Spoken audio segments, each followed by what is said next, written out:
E no final do mês de fevereiro, o presidente da República decidiu trocar o presidente da Petrobras. E a pergunta que fica é por que aconteceu essa troca? Afinal, os últimos resultados da Petrobras vinham animando o mercado. A empresa vinha melhorando vários indicadores, dentre eles melhorando a sua lucratividade e diminuindo seu endividamento. Então, por que será que aconteceu essa troca? Mas então vamos entender o motivo dessa troca. Se observarmos essa notícia, o ano passado, em 2020, o resultado da Petrobras tinha sido muito bom. Então a notícia diz o seguinte: Petrobras tem lucro de 59,89 bilhões no quarto trimestre, uma alta de 634% e fecha 2020 com um resultado bem melhor que o esperado. Pois então, se a Petrobras teve esse ótimo resultado, então por que trocar a presidência dela? Nós vamos entender um pouco mais sobre isso depois de entendermos como é formado o preço dos combustíveis na Petrobras. E pessoal, um ponto bem importante, aqui embaixo na descrição vocês vão encontrar um link de um relatório completo da Levante Investimentos sobre a Petrobras e todos esses acontecimentos. Então, depois de assistir esse nosso vídeo, você pode baixar de forma gratuita esse relatório, ler, ele é super curtinho e ele está super completo para você dominar aí o assunto Petrobras e decidir se vale a pena, quem sabe, você investir na Petrobras ou não. Outro ponto muito importante, pessoal, é pedir aqui encarecidamente o like de você. Se você ainda não é inscrito no canal, se inscreva, que esse é o objetivo do canal Você Investidor. Trazer esse conteúdo de forma descomplicada e manter os investidores iniciantes bem informados sobre o mercado. E para entendermos a composição do preço do combustível, nós temos que entender que todos os combustíveis, eles são derivados do petróleo. E o petróleo, ele é negociado no mercado internacional em dólar. Então aí nós temos dois pontos bem importantes. Primeiro, que é o barril do petróleo, que ele segue um valor internacional, a cotação internacional do barril, e também nós temos a variação da moeda. Como todo mundo sabe, nos últimos 12 meses, nós tivemos uma grande alta do dólar, né, pessoal? Ele saiu aí da casa dos R$4, chegou quase nos R$6. Então, o que a antiga gestão da Petrobras estava fazendo era acompanhar tanto a variação do dólar quanto a variação do barril do petróleo. Ou seja, eles estavam repassando esses preços para os combustíveis. E dá uma olhadinha aqui nessa imagem que mostra a variação do barril do petróleo nos últimos 12 meses. Se nós observarmos lá em março de 2020, o barril do petróleo estava sendo negociado aí na casa dos $20, $30, né? No auge da crise, ele chegou a descer abaixo de $20. E agora, se analisarmos janeiro de 2021, o barril do petróleo já está próximo aí dos $60, $70. Veja a valorização que o barril do petróleo teve no mercado internacional.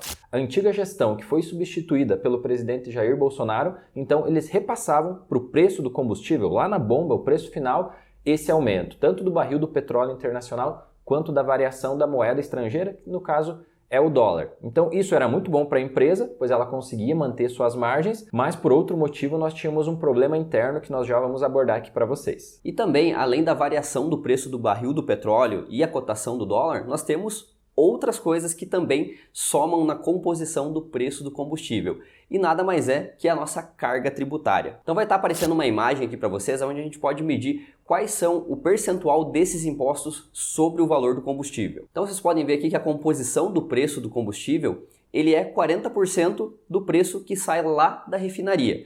Tem 16% também de margem de distribuição, ou seja, uma margem de segurança aí. 28% são tributos estaduais, como o ICMS, que é o predominante, e também 16% de tributos federais, como PIS, COFINS, PASEP e CID. Então todos esses percentuais, junto com os tributos e o preço da refinaria, é o que forma o valor final do nosso combustível. E então, por que a Petrobras estava sendo muito bem vista pelos olhos aí do mercado e dos investidores na antiga gestão, na gestão que foi trocada pelo presidente da República? Pessoal, como nós explicamos aqui para vocês, então o barril do petróleo ele segue uma cotação internacional e também nós temos a moeda estrangeira, o dólar, que oscila, né? Nos últimos meses o dólar acabou se valorizando muito. E todas essas oscilações eram repassadas pela antiga gestão da Petrobras para o preço dos combustíveis. Então, para a empresa, isso era muito bom porque ela conseguia manter suas margens. O ponto que fica é que por ela repassar tanto a variação do dólar quanto a variação do barril do petróleo, a gasolina nos últimos 12 meses subiu mais de 35% e o óleo diesel foi reajustado em mais de 28%. E aí começou a causar um problema interno, pois imagina, nós estávamos vindo aí do coronavírus, a economia brasileira ainda não conseguiu voltar ao normal, em contrapartida os combustíveis subindo nessa casa aí de praticamente 30% em 12 meses. Logo, isso jogou a nossa inflação para cima, começou a trazer problema para o governo e ainda para piorar, os caminhoneiros começaram a ensaiar uma greve para paralisar o Brasil no meio de uma crise que ainda não foi superada, que no caso é a crise do coronavírus. E para resumir e deixar tudo bem claro para vocês, a antiga gestão da Petrobras, se falando financeiramente para a empresa e para os investidores da Petrobras, estava sendo ótima, porque nessa gestão a Petrobras conseguiu diminuir seu endividamento, aumentar seu lucro, criar mais caixa. Mas em contrapartida, socialmente ela estava repassando todos esses aumentos, tanto do petróleo quanto do dólar, lá no preço final do preço da gasolina, no preço do diesel. Então causou um problema social no Brasil, pois ainda nós estamos no meio da crise e ter os combustíveis reajustados nessa casa aí dos 30% trouxe vários problemas. Lembrando que boa parte da produção brasileira é escoada por linhas rodoviárias, ou seja, o preço do diesel vai interferir diretamente no preço do frete, que vai interferir no preço do produto que chega na tua mesa. Então, se o diesel foi reajustado em praticamente 30% nos últimos 12 meses, isso ajudou a inflação a subir e ocasionou esse problema social aí, inclusive da crise dos caminhoneiros, a possível greve dos caminhoneiros que eu já passei para vocês. Esse recado, essa troca da presidência da Petrobras foi um lembrete e um recado claro para todos os investidores e o mercado. Ou seja, o governo ele sempre vai estar ligado à presidência da Petrobras e vai ter um interesse sempre social sobre essa estatal. Porque, como nós falamos, ela produz o diesel, que é o que leva boa parte dos alimentos e dos produtos até a sua casa, até a sua mesa. E por esse motivo, o presidente da República pode trocar a qualquer momento o presidente da Petrobras para atender interesses sociais, independente dos interesses financeiros dessa empresa. E como o Cleiton citou anteriormente, devido a essa ameaça dos caminhoneiros fazerem uma nova greve, o Jair Bolsonaro, o nosso presidente, além de trocar o presidente da Petrobras, ele anunciou que ele vai cortar os preços do diesel e do gás conforme essa notícia aqui. Bolsonaro disse que vai cortar impostos federais sobre gás e diesel e diz que vai acontecer algo na Petrobras.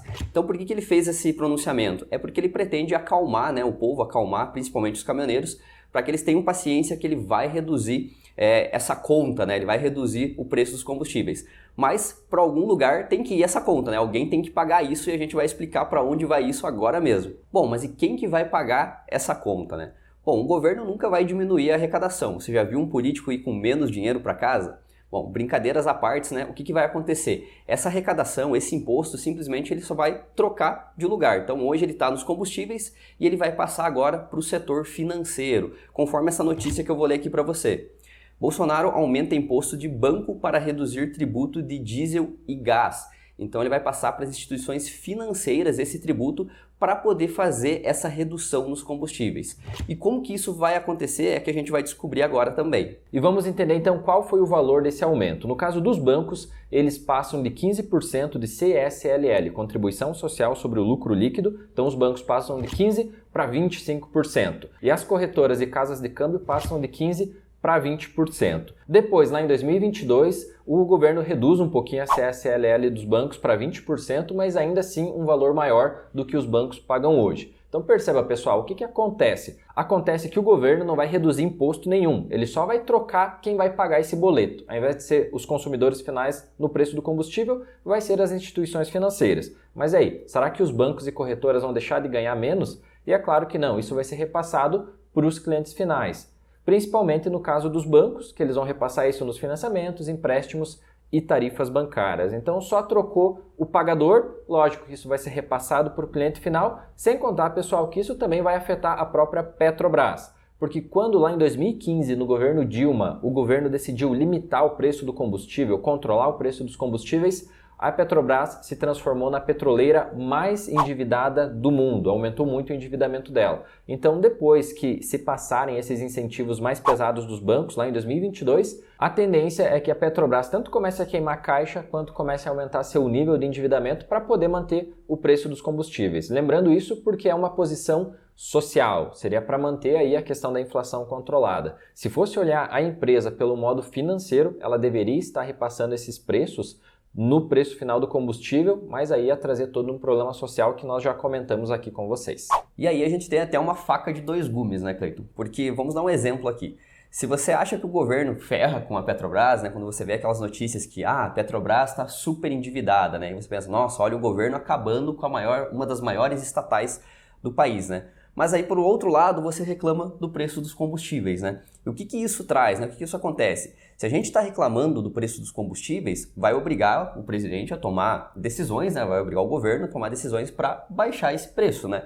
Só que aí, pelo outro lado, afeta financeiramente a empresa, porque ela deixa de ter o lucro que deveria ter para conseguir arcar com suas dívidas, né? Exato, até se falando em estatais, no caso da Petrobras, é como nós já falamos aqui, o preço do combustível ele está ligado sim ao preço do produto que está na tua casa, porque tudo é transportado por caminhões no Brasil e os caminhões são movidos a diesel. O diesel é produzido pela Petrobras, então para o preço do diesel estar mais barato, automaticamente o governo tem que queimar impostos, margem de lucro, etc. A Petrobras também tem que queimar a margem de lucro para poder entregar mais barato isso. E isso vai ferrando com a empresa. Então é um problema bem complicado que é menor comparado a outras empresas estatais. Exemplo, energia elétrica é um exemplo. O governo não tem essa interferência tão pesada porque ela não vai influenciar diretamente naquele produto. Subiu 10% o diesel, isso vai refletir no preço do supermercado ou outra coisa.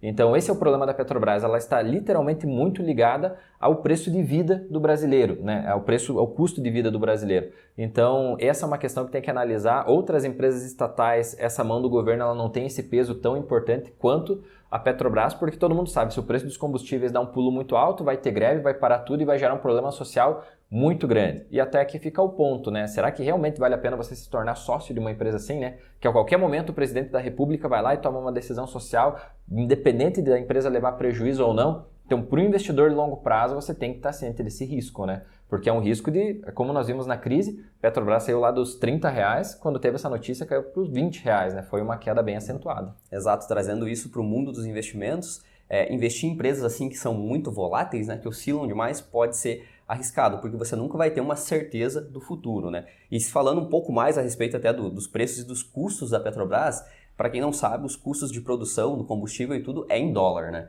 Então, todas essas altas que o dólar teve, se ela não repassar isso para o consumidor final, infelizmente ela vai começar de novo a ter prejuízos, vai começar a se endividar. Então, é um ciclo complicado, né? Porque tem que olhar sempre os dois lados. Tem que olhar o lado da população, mas tem que olhar o lado da saúde financeira, porque se a empresa chegar a quebrar, aí é pior ainda. É pior ainda. E lembrando, pessoal, nós não estamos nos posicionando para nenhum lado. Exato. Nós estamos mostrando os dois lados para vocês. Então, se você reclama do preço do combustível, saiba que por outro lado a empresa vai se ferrar. Se você quer que a empresa não seja ferrada, por outro lado vai subir o preço dos combustíveis. Então veja como é complicado manter essa balança equilibrada aí. Lembrando, pessoal, também nós temos o relatório da Levante completo aqui embaixo para vocês baixarem sem custos. Inclusive a Levante fala se é momento de comprar Petrobras e Banco do Brasil. Então tem recomendação de compra ou não aqui embaixo. É só vocês baixarem esse relatório completo. E claro, se gostaram desse vídeo, deixa o like. Se não é inscrito no canal, se inscreve e até a próxima. Até mais.